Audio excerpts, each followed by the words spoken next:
is now my distinct pleasure and honor to introduce Dr. Walter Kimbrough, President of Philander Smith College, who will introduce our speaker. Dr. Kimbrough is the 12th president of Philander Smith College and one of the youngest college presidents in the nation. He was named one of the people who made a difference in Arkansas by the Arkansas Times.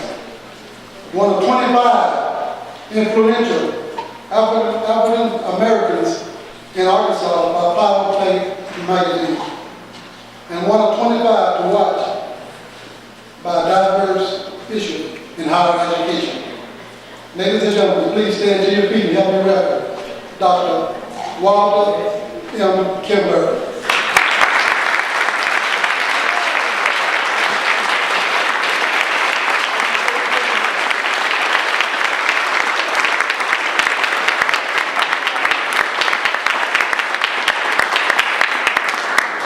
Good evening.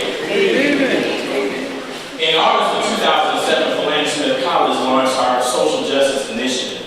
We have accepted as our mission to graduate academically accomplished students, grounded as advocates for social justice, determined to intentionally change the world for the better.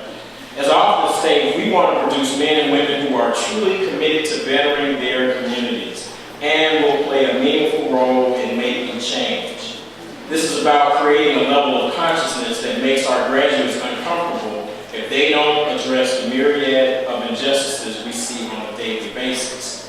And as a part of this new identity, we had a consultant who suggested that we present an award to re-emphasize this commitment to justice. It'll be given on occasion, not annually, but to some local or national figure over that previous year that epitomized social justice. We gave the first award last year to Nigel Haskett. You might remember the 21-year-old young man who was working at McDonald's, riding parent in Little Rock, who broke up a domestic violence situation in the restaurant and was shot several times for that act of heroism. But he was the first person who were to honor with that award. And so once we decided this was a good idea, the thing was to decide, what do you call the award? So we knew we were going to call it a Medal of Justice. But to make it special, it sort of needed to be named after someone. And you had several awards here that you've named after people that those persons epitomize those awards.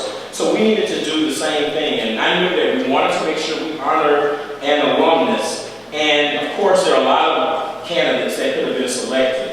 But however, I am the president and I do have some way to choose people.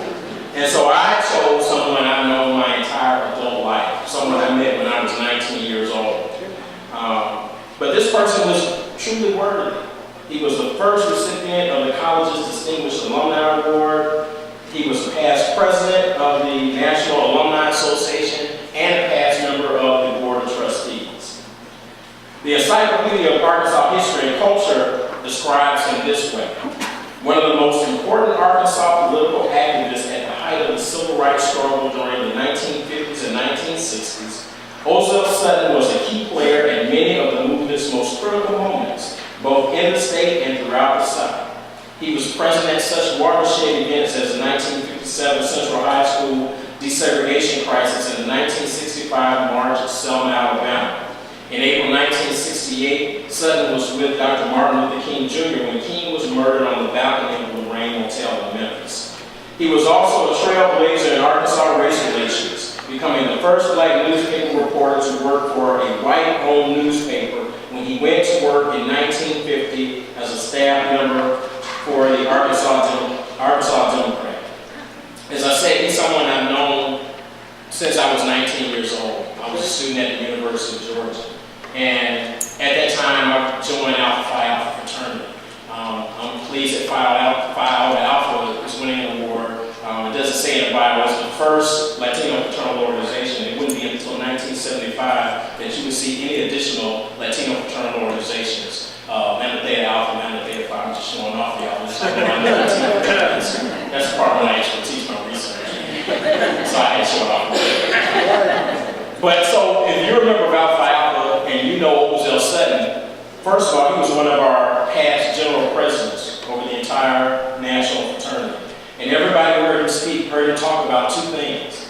You heard that he was from Gould, Arkansas, and Gould is up in here big time tonight.